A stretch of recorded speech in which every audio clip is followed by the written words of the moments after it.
आप सबको जय मसीह की। मैं आशा करता हूं कि हम सब अच्छे होंगे और निश्चित तौर पे मानवीय जीवन से जुड़ी हुई चिंताएं तो होती हैं, पर परमेश्वर सभी कठिन परिस्थितियों में हमारी सहायता करते हैं, हमारी अगुवाई करते हैं और कठिन परिस्थितियों में भी हम कैसे मसीह में आनंदित रहें, इसको हम सीख पाते हैं।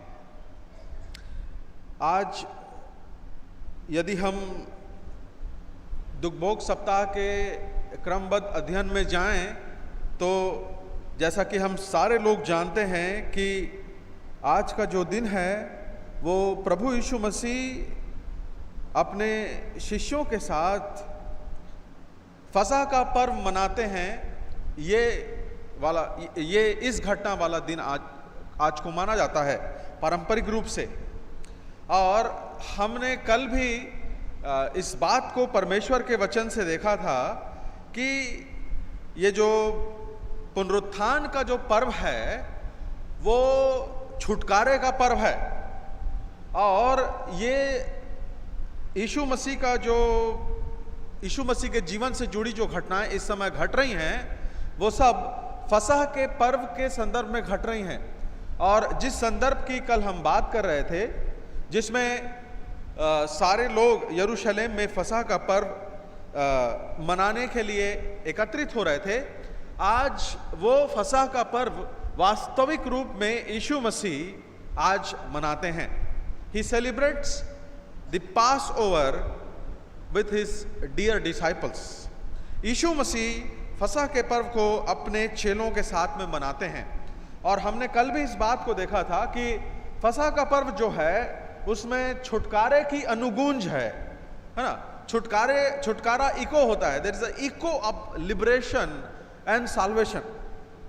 बार बार ये थीम सामने आती है। कल भी हमने इस बात को देखा कि कैसे जो स्त्री थी उसने उस छुटकारे को अपने जीवन में महसूस किया और प्रभु यीशु मसीह को सच्चे मेमने के रूप में पहचान कर उसका अभिनंदन किया। कल भी हमने छुटकारे की बात को देखा था और आज भी हम इसी छुटकारे की बात को एक दूसरे संदर्भ में या आगे बढ़ते हुए देखेंगे। और आज प्रभु यीशु मसीह अपने चेलों के साथ फसह खाने के लिए बैठे हैं, तो यहाँ पर भी वो देह और लहू का उल्लेख करते हैं। छुटकारे के लिए देह और लहू का उल्लेख करते हैं। ये बिल्कुल एक ट्रेडिशनल जूविश टीचिंग के अगेंस्ट में बहुत मुकम्मल डायकोटमी थी। इसका मतलब ये है कि जो पारंपरिक यहूदी शिक्षा छुटकारे के विषय में चली आती थी, तो यीशु मसीह का ये बोलना कि अब तुम देह के और लहू के द्वारा छुटकारा पाओगे, तो वो जो उस पारंपरिक शिक्षा के सस्पेंशन का प्रमाण है, या उस सस्पेंशन को या उसको किनारे कर दिए जाने या उसको पूर्ण कर दिए जाने या उसको उसके वास्तविक रूप में पहुंचा दिए जाने की बात है। इसको थोड़ा और सरल करके यदि मैं बताऊं तो यहूदी जो है वो व्यवस्था पालन के द्वारा जो है वो छुटकारे की, उद्धार की बात वो किया करते थे। वो सब्त के दिन जाके पाप बलि चढ़ाने के द्वारा छुटकारे की बात को जानते थे। वो जो है फसह के पर्व के मनाने के द्वारा जो है वो छुटकारे की बात करते थे। मगर यहाँ पर यीशु मसीह बिल्कुल एक नया डायमेंशन लेकर आते हैं, बिल्कुल एक नई शिक्षा लेकर आते हैं और ये बोलते हैं कि तुम्हारा जो छुटकारा है वो देह और लहू से है, मेरी देह और लहू से है, ऐसा प्रभु यीशु मसीह बोलते हैं। और जैसा कि आप देख सकते हैं कि जूविश जो कल्चर है, जो जूविश ट्रेडिशन है, उसमें जो कुछ पहले से लिख दिया गया है उसको आम तौर पे बदला नहीं जाता है। यहां तक कि जो बाइबल अनुवाद का जो नियम था उसमें यह बोला गया था कि यदि किसी अनुवादक को ऐसा प्रतीत हो रहा है कि टेक्स्ट में त्रुटि है तो वो उसको अपनी इच्छा से करेक्ट नहीं कर सकता उस टेक्स्ट को, उस त्रुटि के साथ। यदि उसको लग रहा है कि ये त्रुटि है तो भी उसको उस त्रुटि को वैसे ही अनुवाद करना पड़ेगा। इस प्रकार से जो यहूदी कम्युनिटी है वो अपनी परंपराओं की सैंक्टिटी को अपहोल्ड करती थी, मगर यहां पर प्रभु यीशु मसीह जो है छुटकारे के लिए आए हैं, पारंपरिक चीजों से छुटकारे के लिए आए हैं, पारंपरिक परिभाषा से छुटकारे के लिए आए हैं, पारंपरिक रीति रिवाजों से छुटकारे के लिए यहां पर आए हैं। और प्रभु यीशु मसीह यहां पर नई व्यवस्था लेके आते हैं कि तुम्हारा जो छुटकारा है वो व्यवस्था के कामों से नहीं है, परंतु तुम्हारा जो छुटकारा है वो देह से और लहू से है। तुम्हारा जो छुटकारा है वो देह से और लहू से है। आज के दिन प्रभु यीशु मसीह ने बहुत सी नई बातों की शुरुआत की। उनमें से एक नई बात यह भी है कि पैर धोने के परंपरा की जो शुरुआत हुई वो प्रभु यीशु मसीह ने आज उसको आरंभ किया। जब पौलुस अपना परिचय देता है तो वो बोलता है कि मैं यरूशलेम में गमलीएल के पैरों पर बैठकर शिक्षा प्राप्त किया हूं। मतलब ये कि जो रब्बी होता था यहूदी परंपरा में वो बहुत ही आदरणीय उसको माना जाता था, मगर यहां पर यीशु मसीह उस परंपरा के मुकाबले में नहीं बोलना चाहिए, उस परंपरा के स्थान पर एक ऐसी परंपरा लेके आ रहे हैं जिसमें रब्बी अपने चेलों के पैर धोएगा। ये सारी बातें यहूदियों को बहुत परेशान करती होंगी निश्चित तौर पे, क्योंकि उनको ये लगता था हम जो करते हैं ये उसके बिल्कुल विपरीत करता है। निश्चित तौर पर ऐसी ही बात है। वो इसलिए है क्योंकि यहूदियों ने परमेश्वर की मूल व्यवस्था को, परमेश्वर ने जो व्यवस्था दी थी, जो डिजाइन दिया था, जो फ्रेमवर्क दिया था, उस फ्रेमवर्क के अंदर में आचरण करने का जो तरीका दिया था उसको पूरी तरह से यहूदियों ने बदल दिया था। देखिए यहूदी जो लोग हैं, अगर आप आमोस की पुस्तक में जाएंगे तो वहां पर आमोस नबी यही आरोप उनके ऊपर में लगाता है और परमेश्वर आमोस नबी को बोलता है कि जाके मेरी प्रजा को बोल कि मैं तुम्हारे पर्वों से घिन रखता हूं, मुझे तुम्हारे पर्वों से घिन आती है। क्यों इसलिए घिन आती है? क्योंकि तुम न्याय नहीं करते, तुम हर सप्त के दिन दोष बलि ले तो आते हो, पाप बलि ले तो आते हो, मगर मुझको फिर भी तुम्हारी सभाओं से नफरत है क्योंकि तुम न्याय और सही काम नहीं करते हो। यहूदियों ने पुरानी व्यवस्था को, देखिए यहां पर प्रभु यीशु मसीह नई व्यवस्था लेकर आ रहे हैं, नई वाचा लेकर आ रहे हैं, और जो पुरानी वाचा थी हमको यह देखना जरूरी है कि इसको रिप्लेस क्यों किया। व्यवस्था जो कामों पर आधारित थी, जो मुख्यतः कार्य आधारित व्यवस्था थी, कर्म आधारित व्यवस्था थी, जिसमें आप ये काम करिए और परमेश्वर आपको पाप से माफ करेगा, आपको छुटकारा देगा, आपको आशीष देगा, आपके बांझपन को दूर करेगा, कोढ़ को चंगा करेगा। ये इनकी यहूदियों की अपनी व्यवस्था मौजूद थी और इसको प्रभु यीशु मसीह छुटकारे के लिए इनसफिशिएंट बोलते हैं कि ये व्यवस्था अपर्याप्त है, और इसलिए वो यहां पर नई वाचा की बात करते हैं। यदि पुरानी व्यवस्था सफिशिएंट होती, पर्याप्त होती, मुकम्मल होती, तो कभी भी यीशु मसीह जो है वो नई वाचा की बात नहीं करते। तो जैसा कि मैं आपको बता रहा था, यहूदी लोग जो हैं वो पशुपालक कम्युनिटी बेसिकली थे। हम लोग एग्रेरियन कम्युनिटी हैं। भारत जो है वो कृषि प्रधान देश है। भारत में कृषि से संबंधित सबसे ज्यादा रेवेन्यू जो आता है वो कृषि से आता है। यहाँ की जो अर्थव्यवस्था है, सामाजिक व्यवस्था है, वो कृषि आधारित है। मगर ये जो कम्युनिटी थी, ये यहूदी कम्युनिटी, वो पशुपालन पर आधारित कम्युनिटी थी और पशुधन ही उनकी जीडीपी का माप था, उनके संपन्नता का माप पशुधन ही हुआ करता था। अब देखिए यहूदियों के यहाँ हर रोज 10 बकरियां 50 बकरियां रोज ब्याह रही हैं। हाँ, रोज जो है वो 20 जो मेमने नर मादाओं का जन्म हो रहा है। तो यहूदी लोग क्या करते थे, सप्ताह भर खूब पाप करते थे, सप्ताह भर खूब पाप करो, और सब के दिन अरे इतना सारा बकरी तो पैदा हुआ, पिछले हफ्ता 200 बकरी, 200 जो है मेमने पैदा हुए हैं, उसमें से एक चढ़ाया, उठाया, ले जाके याजक को दे दिया।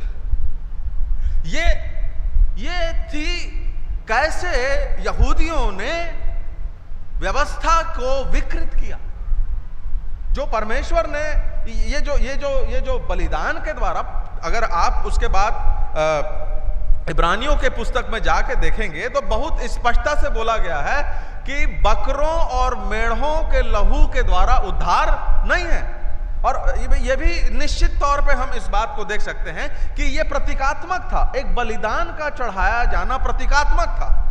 यदि बलिदान मात्र के चढ़ाए जाने से पाप पूरी रीति से क्षमा हो जाते तो क्या इस्राएली बंधुआई में जाते?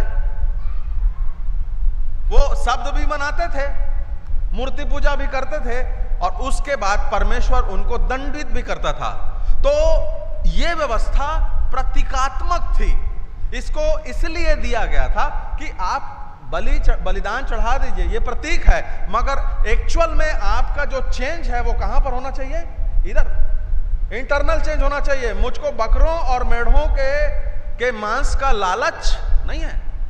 परमेश्वर यही साफ साफ बोलता है, मुझे बकरों और मेढ़ों के मांस का, उनकी चर्बी का, उसके थाई का, उसके पुट का, उसका मुझे कोई लालच नहीं है। ये तो केवल एक प्रतीक है, प्रतीक। एक्चुअल जो बदलाव आना चाहिए वो कहां आना चाहिए? इधर मन में। और यही नई वाचा को यहूदियों ने बिगाड़ दिया, और इसीलिए यीशु मसीह ने बोला कि मैं व्यवस्था को लोप करने के लिए नहीं आया हूं, परंतु मैं व्यवस्था को सिद्ध करने के लिए आया हूं, पूर्ण करने के लिए आया हूं। ये इस प्रकार से यहूदियों ने परमेश्वर की दी हुई वाचा को विकृत किया, और अब यीशु मसीह जो है वाचा के इंटरप्रिटेशन का जो एक्चुअल तरीका है, अर्थात हम परमेश्वर की वाचा को कैसे समझते हैं, उस एक्चुअल तरीके को यहां पर प्रभु यीशु मसीह स्थापित कर रहे हैं। प्रियो, आपके और मेरे पास बहुत बार बहुत अच्छी बड़ी जिम्मेदारियां आती हैं। हमारे पास किसी कम्युनिटी को, किसी परिवार को, किसी संस्थान को दिशा देने की जिम्मेदारी आती है, मगर कई बार हम उसमें अपना हित साधने के लिए उसकी ऐसी व्याख्या करते हैं जो व्याख्या जो पैमाना है, जो ईश्वरीय आत्मिक पैमाना परमेश्वर ने दिया है, उस पैमाने से फिट नहीं होता। प्रियो, आपको और मुझको जो जिम्मेदारी मिली है सही निर्णय लेने की, सही दिशा में इंटरप्रिटेशन लेके जाने की, सही तरीके से परमेश्वर के वचन और उसकी चीजों की व्याख्या करने की, उस जिम्मेदारी को हम अच्छे से समझें। यहां पर हम एक ही बात देखते हैं, परमेश्वर अपने तरफ से सही वाचा देता है, अपने तरफ से सही चीजें देता है, परंतु मनुष्य उसको केवल और केवल शारीरिक तौर पर समझ के उसको विकृत करता है। ये एक मजाक है। आप सोचिए, परमेश्वर वहां पर उनके बीच में नबियों के ऊपर नबी भेजा जा रहा है, और ये क्या करते हैं? सप्ताह भर पाप करते हैं, और उसके बाद अपने उनके भेड़ और बकरियों के विशाल झुंड से एक बच्चा उठा के ले जाके चढ़ा देते हैं। ये मजाक है, ईश्वर का मजाक था। ईश्वर को, it was a Mokri of God. ये जो लोग हैं, यहूदी लोग, वो परमेश्वर को ठट्ठों में उड़ा रहे थे अपने कृत्यों के द्वारा। और आज भी हम यही देखते हैं प्रियो, कि कई बार हम अपने कृत्यों से, अपने निर्णयों से, अपने डिसीजन से परमेश्वर को हम उपहास का पात्र बना देते हैं।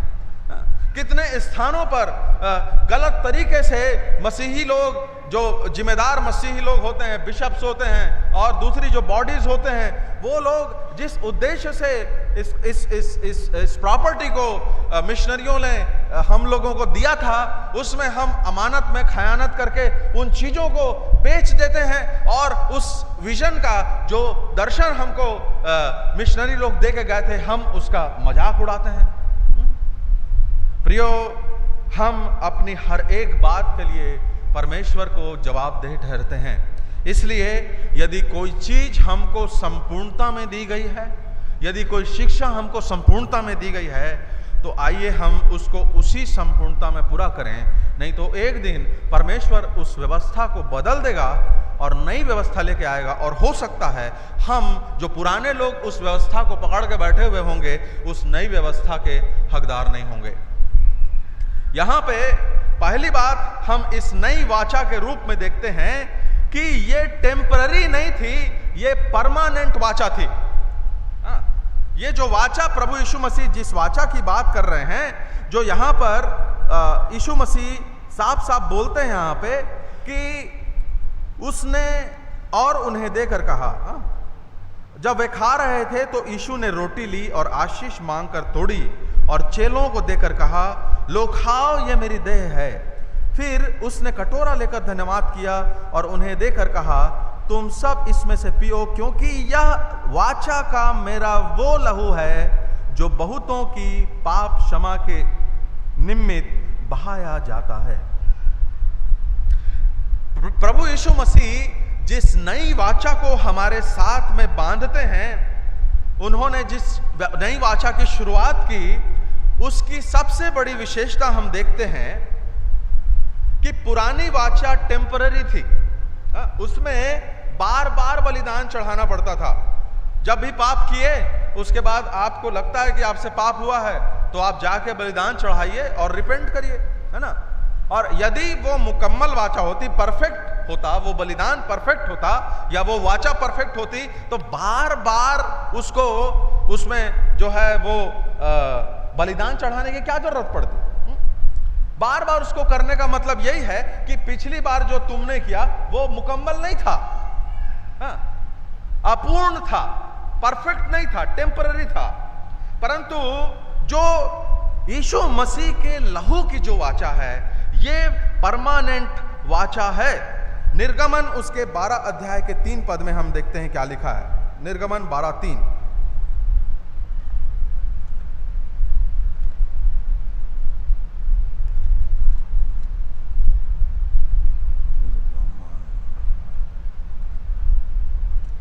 निर्गमन 12:3 देखिए यहां पे क्या लिखा है।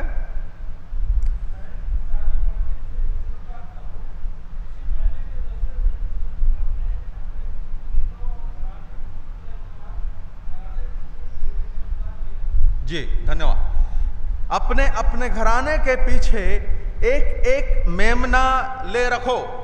ये हर व्यक्ति को हर घराने के पीछे एक एक मेमना लेने के लिए बोला गया था, और उस मेमने का मांस खाने की परमेश्वर ने आज्ञा प्रदान की। परंतु यदि हम मत्ती 26 और उसके 26 से 28 में भी जाएंगे, तो यहां पर भी खाने और पीने की ही बात की गई। उस वाचा में जो पुरानी वाचा थी, उसमें मेमने का मांस खाने की हिदायत दी गई, और यहां पर यीशु मसीह भी अपनी देह और अपने लोहू को खाने और पीने की हिदायत दे रहे हैं। अर्थात प्रभु यीशु मसीह जो रोटी है उसको अपनी देह का, और जो दाखरस है उसको अपने रक्त का या अपने खून का प्रतीक बनाते हैं, है ना, प्रतीक के रूप में। और दोनों स्थानों पर खाने और पीने की बात की गई है, परंतु पुराने नियम में हम पूर्णता के अभाव को देखते हैं। पुराने नियम का जो फसह के दौरान खाने पीने की जो आज्ञा थी वो अपूर्ण थी, इसीलिए उस काम को बार बार करना पड़ता था।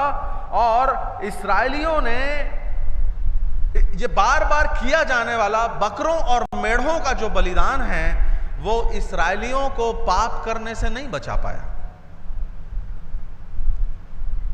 बकरों का लहू, मेढ़ों का लहू, ये जो हर हफ्ता ये चढ़ाया करते थे, ये फसह का पर्व जो है वो 800 सालों से मना रहे थे, वो उनको पाप से नहीं बचा पाया।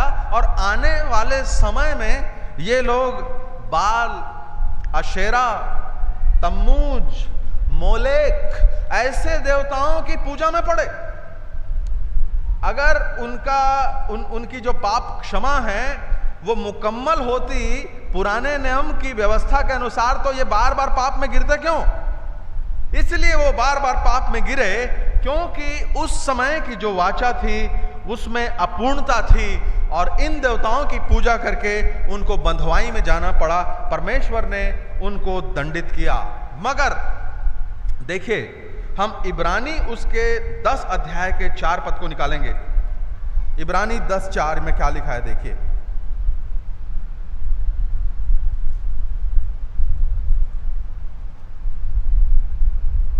क्योंकि यह अनहोना है कि बैलों और बकरों का लहू पाप को दूर करे।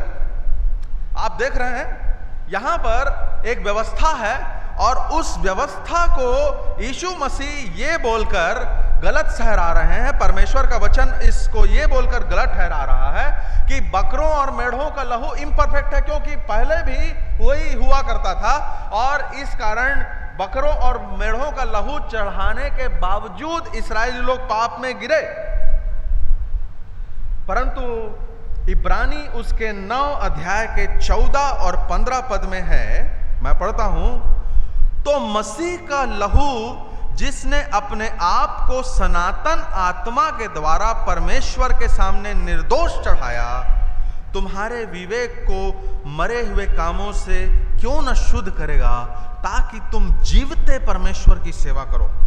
इस कारण वह नई वाचा का मध्यस्थ है, ताकि उसकी मृत्यु के द्वारा जो पहली वाचा के समय के अपराधों से छुटकारा पाने के लिए हुई है, बुलाए हुए लोग प्रतिज्ञा के अनुसार अनंत मिरास को प्राप्त करें। ये देखिए, ये जो पूरा सिस्टम है उसको प्रभु यीशु मसीह ने रिप्लेस कर दिया अपने बलिदान के द्वारा।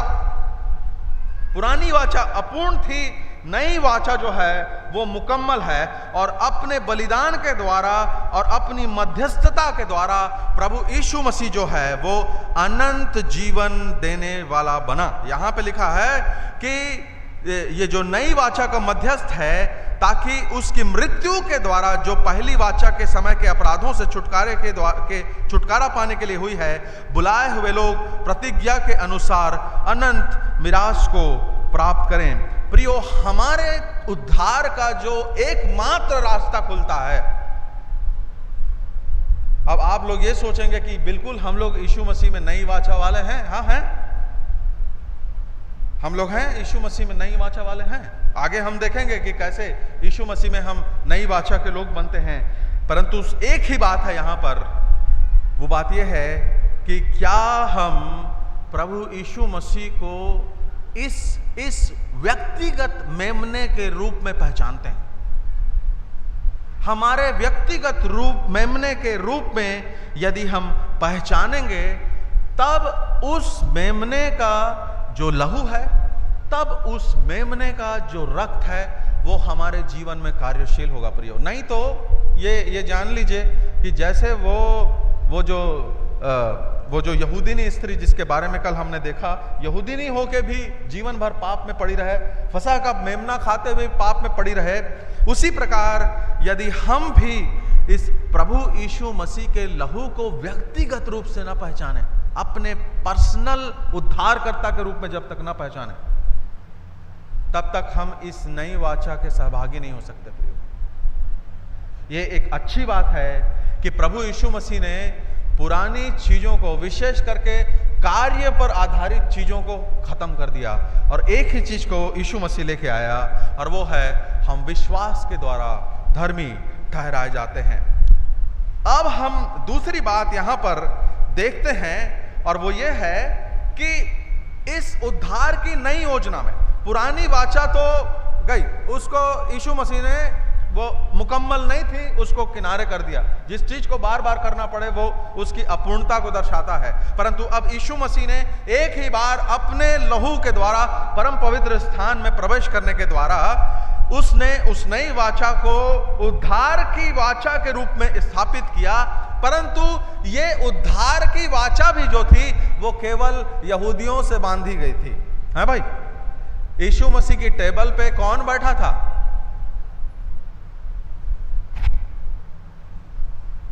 कौन बैठा था? यहूदी लोग। जितने उसके चेले थे उसमें से कोई धमतरी का था क्या? छत्तीसगढ़ का था? कोई नहीं था, है ना भाई? भारत से कोई चेला नहीं बैठा था। वो वाचा किससे बांधी गई थी टेक्निकली? जब यीशु मसीह ने ये बोला कि ये मेरे लहू में नई वाचा है, तो वो किसको संबोधित कर रहे थे? यहूदियों को। He addressed to the Jewish people. All his disciples were Jews. मगर यदि आप निर्गमन उसके 10 अध्याय के 43 पद को निकालेंगे तो एक चीज आपको क्लियर हो जाएगी। निर्गमन 10:43 देखिए क्या लिखा है यहां पे।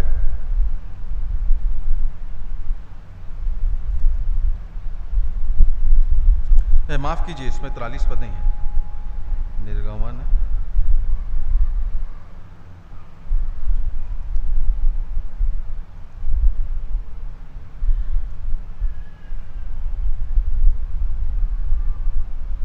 निर्गमन 12:43 है। निर्गमन 12:43 में लिखा है, फिर यहोवा ने मूसा और हारून से कहा, पर्व की विधि यह है कि कोई परदेशी उसमें से ना खाए।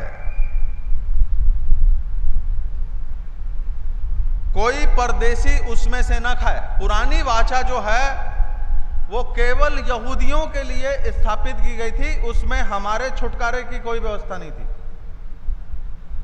पुरानी वाचा में हमारे छुटकारे की कोई व्यवस्था नहीं थी। तो अब ये कैसे हुआ कि परदेशी जो उस फसह के मेमने को नहीं खा सकते थे, तो हमारे लिए छुटकारा कैसे संभव हुआ? खास करके नई वाचा में। अब जितने लोग छुड़ाए जाते हैं वो नई वाचा के अंतर्गत छुड़ाए जाते हैं भाई। तो उस नई वाचा में उसकी टेबल में तो सारे के सारे यहूदी बैठे थे, तो हम उसमें कैसे साटे गए? हमको कैसे उसमें अटैच किया गया? यह संभव हुआ फसह की मेज पर। फिर से वापस चलेंगे, यीशु मसीह क्या बोलते हैं? तुम सब इसमें से पियो। 27 और 28 पद। 28 को पढ़ता हूं, क्योंकि यह वाचा का मेरा वह लहू है जो बहुतों के पापों की क्षमा के निमित्त बहाया जाता है। ये केवल 12 लोगों के पापों की क्षमा के निमित्त नहीं बहाया जाता, ये बहुतों के, ये जो शब्द यीशु मसीह ने प्रयोग बोला है, ये वही पॉइंट है जिसमें छुटकारे की वाचा में हम लोग साँट दिए गए। ये वही पॉइंट है जहां पर यीशु मसीह ने यह बोल दिया कि मैं बहुतों के पापों की क्षमा के लिए अपने लहू को बहा रहा हूं।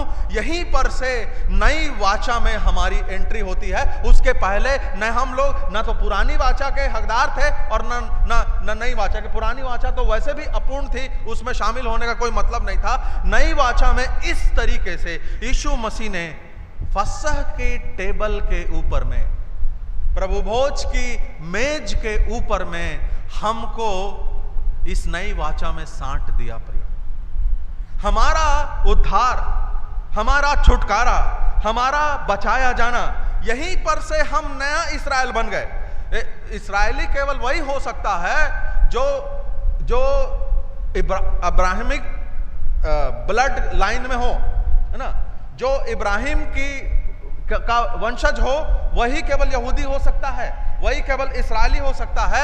मगर नए नियम में प्रभु यीशु मसीह के सिखाए वचन के द्वारा इब्राहिम की संतान को शरीर से उत्पन्न होने के बजाय विश्वास के द्वारा जो यीशु मसीह को स्वीकार कर लेते हैं, उनको बोला गया कि इब्राहिम जो है वो विश्वासियों का पिता है। वो केवल फिजिकल लीनिएज की बात नहीं करता, ये स्पिरिचुअल लीनिएज की बात करता है कि जो विश्वास करेगा वो इब्राहिम की संतान कहलाएगा। और यहां पर हमको मूल डाली के साथ में प्रभु यीशु मसीह ने साँट दिया। ये निर्णय हुआ नई वाचा बांधी जब जा रही थी फसह की पर्व के टेबल के ऊपर में। प्रियो, अभी हम सारे लोग इस टेबल पे शामिल होने वाले हैं। क्या हम अपने साँटे जाने के महत्व को समझते हैं? साँटे जाने का मतलब होता है आप लोग जानते हैं ना, ग्राफ्टिंग जाते हैं, ग्राफ्टिंग भी देखा है ना आप लोगों ने। ग्राफ्टिंग कैसे होती है? An external element is attached to the root to the stem which it is not originally part of. कोई ऐसी चीज या ऐसा जो वो होता है, उसका छिलका होता है, उसको किसी दूसरे उसी जाति के पेड़ में लगाया जाता है जिसका वो ओरिजिनल हिस्सा नहीं है। सांटे जाने का मतलब यह है कि जो अयोग्य था, जिसकी योग्यता नहीं थी, उसको यहां पर लाके अनुग्रह के द्वारा अटैच किया गया। प्रियो, हम सब अभी इस टेबल पर शामिल होने जा रहे हैं, है ना? क्या हम अपने साँटे जाने की सच्चाई को अपने अंदर महसूस करते हैं, या हमारा व्यवहार अभी भी उनके समान है जो न साँटे गए हों, बाहर के परदेशी हों, अलग लोग हों, जिनका जीवन जो है इस टेबल पे, प्रभु भोज की टेबल पर बैठने के योग्य नहीं, उसमें शामिल होने के योग्य नहीं, जबकि हमको ऑलरेडी साँट दिया गया है। तो हम क्यों उनके जैसा आचरण करें जो ना साँटे गए लोगों के तरह आचरण हो? मतलब यह है कि मसीही आइडेंटिटी जो है वो वर्ल्डली आइडेंटिटी के साथ में अटैच नहीं की जा सकती, और वर्ल्डली आइडेंटिटी को लेके जो संसारिक जीवन है, संसारिक आदतें हैं, संसारिक सोच है, संसारिक हृदय है, अनचेंज्ड हार्ट है, बिना जिसमें कोई रिपेंटेंस नहीं है, जिसमें कोई बदलाव नहीं है, जिसमें कोई कन्फेशन नहीं है, हम इस मन के साथ यहां पर आ तो जाएंगे, पर निश्चित तौर पे जो साँटे जाने की जो बात है, अर्थात उद्धार की योजना में मिला लिए जाने की जो बात है, शायद वो हमारे साथ नहीं घटेगी। और हम चाहे सब कुछ कर लें प्रियो, परंतु यदि हमारा उद्धार ना हुआ हो, हमारा व्यक्तिगत एक्सपीरियंस प्रभु यीशु मसीह की टेबल पे उस साँटे जाने का एक्सपीरियंस ना हुआ हो, तो क्या फायदा है? प्रियो, साँटा जाना अयोग्य को योग्य बनाने की प्रक्रिया है। जोड़ा जाना अयोग्य को योग्य बनाने की प्रक्रिया है। जिसको वो नेचुरल राइट नहीं है, वो राइट दिए जाने की प्रक्रिया है। परमेश्वर का आत्मा सर्वप्रथम केवल यहूदियों के ऊपर में उतरता था। शामुएल और उसके जो लोग हैं, जब वो भविष्यवाणी करते थे, बैंड ऑफ प्रोफेट्स था, और वहां पर जब वो भविष्यवाणी और आराधना करते रहते थे, तो कोई भी जो यहूदी व्यक्ति उसके आसपास पहुंचता तो वो भी नबूवत करने लगता था। पवित्र आत्मा का वरदान भी यहूदियों के लिए जो है वो स्थिर था, उसमें हमारा कोई स्थान नहीं था। मगर देखिए आज हमारे लोगों को, हमारे बच्चों को पवित्र आत्मा मिलता है। आज हमारी माताओं को, बहनों को चंगाई का वरदान मिलता है। जब वो दुआ करती हैं तो लोग छुटकारा पाते हैं। हाँ? हमको पवित्र आत्मा, प्रभु यीशु मसीह ने पवित्र आत्मा पाने का अधिकार दे दिया। इसके पहले नहीं था। इसके पहले उद्धार का अधिकार नहीं था। इसके पहले पवित्र आत्मा का अधिकार नहीं था। याजक पद हमारे पास में नहीं था। परमेश्वर की प्रजा कहलाने का अधिकार हमारे पास नहीं था। मगर फसह की पर्व की टेबल में प्रभु यीशु मसीह ने हमको अपने उद्धार की योजना में प्रियो साँट लिया। फिर हम क्यों भटक रहे हैं? फिर हम क्यों इस महान उद्धार से दूर भटकते हैं प्रियो? क्यों हम अपने आप को यह बोलते हैं कि केवल चर्च जाने से और चर्च की एक्टिविटीज में भाग लेते रहने से that is the only Christian, that is the मुकम्मल Christian life, perfect Christian life वही? ऐसा हम क्यों सोचते? नहीं, ये नहीं है। उस अनुभव से हो के गुजरने की बात है प्रियो, जो यीशु मसीह के साथ आप देखिए, वो 12 के चेले वहां पे बैठे थे, पर उनमें से हर एक का जो इंटरैक्शन हो रहा था मसीह यीशु के साथ में, वो पर्सनल लेवल पे हो रहा, व्यक्तिगत स्तर पे यीशु मसीह के साथ उनका इंटरैक्शन हो था। कारपोरेट माहौल था, वहां पे सामूहिक माहौल था, मगर जो पूरा इंटरैक्शन जो हो रहा था वो पूरी तरह से सारे लोगों व्यक्तिगत लेवल पे प्रिय हो रहा था। हम अपने साँटे जाने के कारण प्रभु को धन्यवाद दें। उसने फसह के पर्व पर, इस मेज पर उद्धार की योजना में हमको जोड़ लिया। मैं तीसरी और अंतिम बात यहाँ पर बताने के द्वारा, परमेश्वर के वचन से बताने के द्वारा समाप्त करना चाहूँगा, और वो ये है कि वाचा में खतना एक बहुत इंपॉर्टेंट चीज थी। इब्राहिम 40 साल का भी था, नहीं शायद 80 साल का था या 40 साल था, एग्जैक्टली मैं याद नहीं कर पा रहा हूं, तो भी परमेश्वर ने उसको खतना कराने के लिए बोला। क्यों? और उसने बोला कि तुम्हारे कैंप में जितने लोग हैं, तुम्हारे तंबू में जितने लोग हैं, चाहे तेरे खरीदे हुए गुलाम हो, चाहे तेरे कुटुंब में पैदा हुए लोग हैं, उन सब का खतना तुझको करना पड़ेगा। पुरानी वाचा में सरकमसिजन जो है या खतना जो है वो एक बहुत इंपॉर्टेंट चीज हुआ करती थी, मगर हम इस्राएली इतिहास को देखते हैं कि खतना कराने के बावजूद उनके पापमय जीवन में कोई फर्क नहीं पड़ा।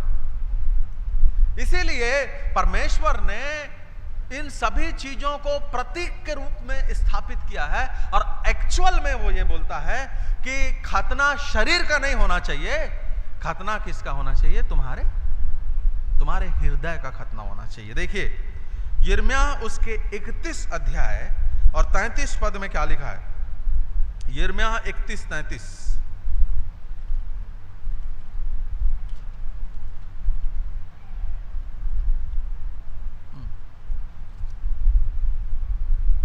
परंतु जो वाचा मैं उन दिनों के बाद इस्राएलियों साथ बांधूंगा, घराने से बांधूंगा, वो यह है, मैं अपनी व्यवस्था उनके मन में समवाऊंगा। हाँ, ये व्यवस्था उनके मन में समवाऊंगा भाई।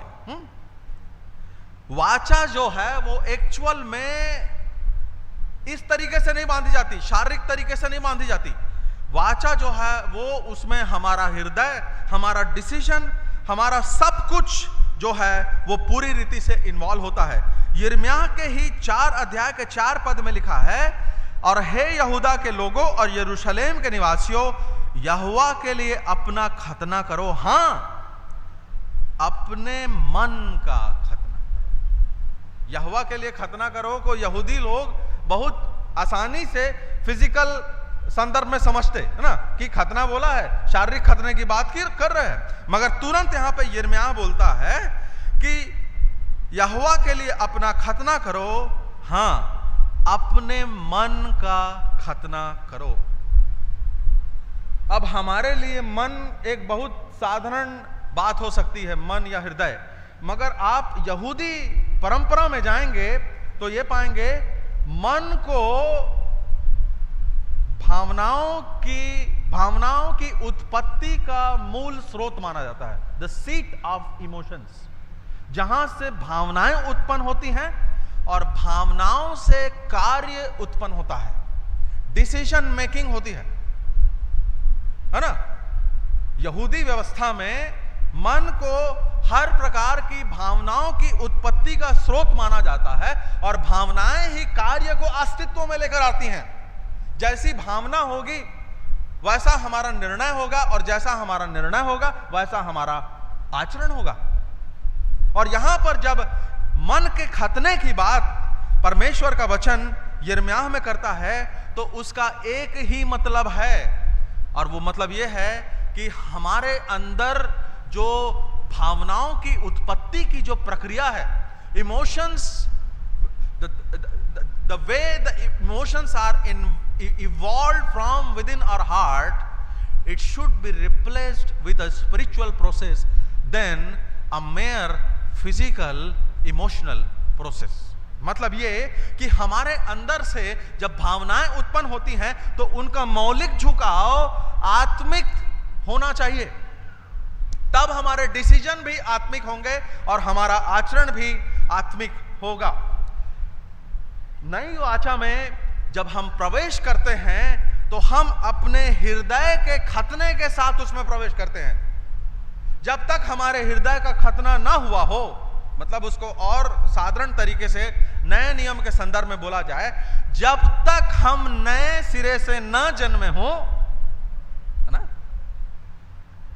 जब तक तू नए सिरे से न जन्मे, निकोदेमुस को यीशु मसीह बोलते हैं, जब तक तू नए सिरे से न जन्मे तब तक तू परमेश्वर का राज्य नहीं देख सकता।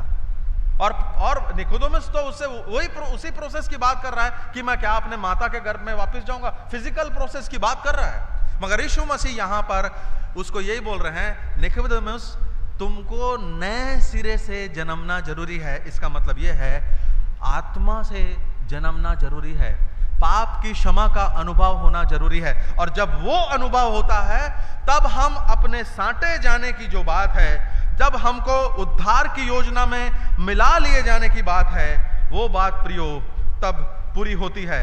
देखिए, जब तक हम पाप में होंगे तब तक हम उस संगति के गंभीरता को कभी भी महसूस नहीं कर पाएंगे प्रियो। उस टेबल पे यहूदा इस्करियोती भी बैठा था और उस टेबल पे बैठने के बावजूद वो न तो उस योजना को समझ पाया, न वो यीशु मसीह के प्रॉमिस को समझ पाया, न नई वाचा को वो समझ पाया और न अनंत जीवन को समझ पाया। प्रियो, जब तक हमारे जीवन में सेल्फ इंटरेस्ट है, जब तक हमारे जीवन में पाप मौजूद है, जब तक हम प्रभु यीशु मसीह की टेबल पे बैठ के उसके साथ एकाकार हम महसूस नहीं करते हैं, जब तक उसका लहू हमारे लहू में नहीं मिल जाता, जब तक हमारी देह में उसकी देह नहीं मिल जाती, तब तक प्रियो हम उसकी टेबल पे बैठने के बावजूद हो सकता है कि हम एक्चुअल में उसके साथ शामिल ना हो।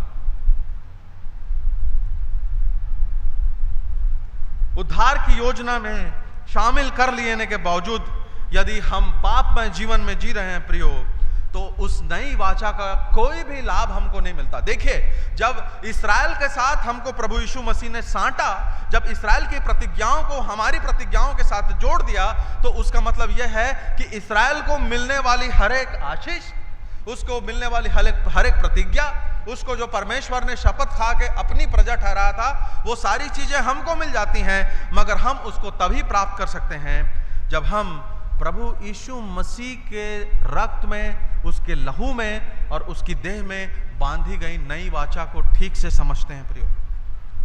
प्रियो, यहूदा इस्करियोती को प्रभु यीशु मसीह ने नहीं भगाया था,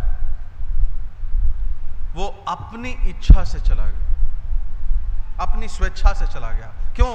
क्योंकि वो टेबल पे बैठा तो था, मगर उसका इधर का खतना नहीं, उसका शरीर का खतना हुआ था मगर उसके हृदय का खतना नहीं हुआ था। टेबल पे बैठने के बावजूद वो नई वाचा के अनुग्रह से वंचित रहेगा। प्रिय, कभी भी परमेश्वर आपको और मुझको नहीं छोड़ता है, हम छोड़ते हैं प्रभु को। वो कभी भी हमको नहीं त्यागता है, हम त्यागते हैं। वो इस्राएलियों के समान आपको और मुझको अपनी टेबल पर बैठाना चाहता है, अपनी आशीषें देना चाहता है, मगर हम यीशु मसीह से दूर भागते हैं। मैं अपने जिस इलाके से मैं आता हूं, वहां पर कितने ही मसीहियों को मैं झाड़ फूक करवाते देखता हूं, कितने ही मसीही बेटियों को अन्य जातियों से विवाह करते हम देखते हैं। ऐसी चीजों को हम देखते हैं जो हमारे बीच में नहीं होना चाहिए। और हम ये देखते हैं कि हमको चंगाई के लिए जो है वो दुनिया भर के झाड़ फूक बैगा लोगों के पास जाना पड़ रहा है, मगर वो अन्य जाति लोग यहां प्रार्थना करवाने आके यहां पे चंगाई प्राप्त कर रहे हैं। ये क्या है प्रियो? हम प्रभु हमको कभी भी नहीं निकालता अपने पास से, हम उससे दूर जाते हैं।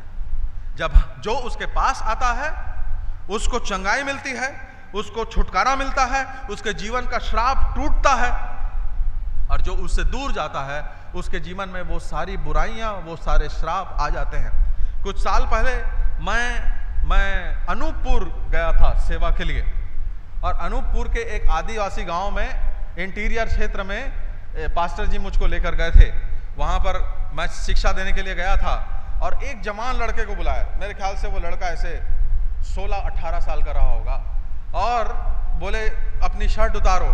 उस लड़के को बोला उन्होंने, और उसने जब शर्ट को उतारा प्रियो, तो उसके इस हिस्से में पिछली पसली में और ये गले का जो गड्ढा दिखता है ना, ये वाला, इस सब तरफ जो है वो घाव सूखने का निशान था। तो मुझको पास्टर जी ने बताया इसको कैंसर था और ये सबसे बदबू आती थी, सड़ गया था ऐसा, और बोले इसके लिए हमने प्रार्थना की और ये चंगा हो गया, ये ठीक हो गया कैंसर से। जो डॉक्टर इसको देखता था वो उसके पास में बोलने के लिए कुछ जगह नहीं बची, उसको भी हमने बताया कि ये प्रार्थना के द्वारा ठीक हुआ है। प्रियो, यीशु मसीह के द्वारा जब कोई साँटा जाता है, यदि हम साँटे जाने की सच्चाई को, उद्धार की योजना में शामिल कर लिए जाने की सच्चाई को जब हम समझते हैं ना प्रियो, तो हमारा जीवन पहले के जैसे नहीं रह जाएगा। हमारे जीवन से सच्चाई निकलेगी प्रियो, हमारे जीवन से प्रभु यीशु मसीह के सामर्थ्य के काम निकलेंगे प्रियो। दूसरे लोग हमारे जीवन से आशा प्राप्त करेंगे, छुटकारा प्राप्त करेंगे, जीवन प्राप्त करेंगे। हमारा जीवन एक जीवित गवाही बन जाएगा प्रियो। इस टेबल पे जितने लोग बैठे थे यहूदा के अलावा, उन सब का जीवन एक जीवित गवाही के रूप में आज तक स्थिर है, आज तक स्थिर। मैं आज हम सबको इस बात के लिए प्रोत्साहित करना चाहता हूं प्रियो, इस बात को याद रखिए कि लिखा है श्राप देने के लिए बुलाया था, तो श्राप देने वाला क्या बोलता है? खुद बोलता है कि जिसको परमेश्वर ने आशीषित कर दिया है मैं उसको श्राप नहीं दे सकता। और क्या बोलता है? याकूब पे कोई मंत्र काम नहीं करता, मसीहियों पे कोई मंत्र काम नहीं करता, बशर्ते मसीही अपने सांटे जाने की सच्चाई को प्रियो समझें। देखिए, एक अंतिम बात बता के मैं समाप्त करना चाहता हूं। इब्रानी उसके 8 अध्याय को हम निकालते हैं और मन का खतना क्या होता है, उसकी गहराई क्या है, उसको हम इसमें देखेंगे और उसके बाद फिर मैं समाप्त करूंगा। यहां पे लिखा है इब्रानियों उसके 8 अध्याय के 11वें पद में, और हर एक अपने देश वाले को और अपने भाई को यह शिक्षा न देगा कि तू प्रभु को पहचान, क्योंकि छोटे से बड़े तक सब मुझको जान लेंगे। एक यीशु मसीह को जान लेने की एक ऐसी स्थिति आएगी जिस स्थिति की नई वाचा की पूर्णता की जो बात हम देखते हैं, वो एक्चुअल में वो स्थिति है जिसमें लोग स्वयं यीशु मसीह के साथ इतना डूब चुके हैं कि शिक्षा देने की भी जरूरत नहीं है। अब यह है नई वाचा की पूर्णता का वो सोपान जिसमें पहुंचने के लिए प्रभु यीशु मसीह हमारी प्रतीक्षा कर रहे हैं। देखिए, लिखा है ना कि अपने भाई को शिक्षा न देगा, मतलब यीशु के बारे में बताएगा नहीं। यीशु के बारे में जानना और यीशु को जानना, ये दोनों बहुत अलग अलग चीजें हैं। और यहां पर यही बात लिखी है कि यीशु के बारे में बताने की जरूरत नहीं पड़ेगी, क्योंकि सारे के सारे लोग नया जन्म प्राप्त किए हुए लोग हैं, जिन्होंने सबने यीशु मसीह को जान लिया, सबने यीशु मसीह को व्यक्तिगत उद्धारकर्ता के रूप में जान लिया। अब जरूरत नहीं है, मन का खतना हो गया है। यीशु मसीह कहां है?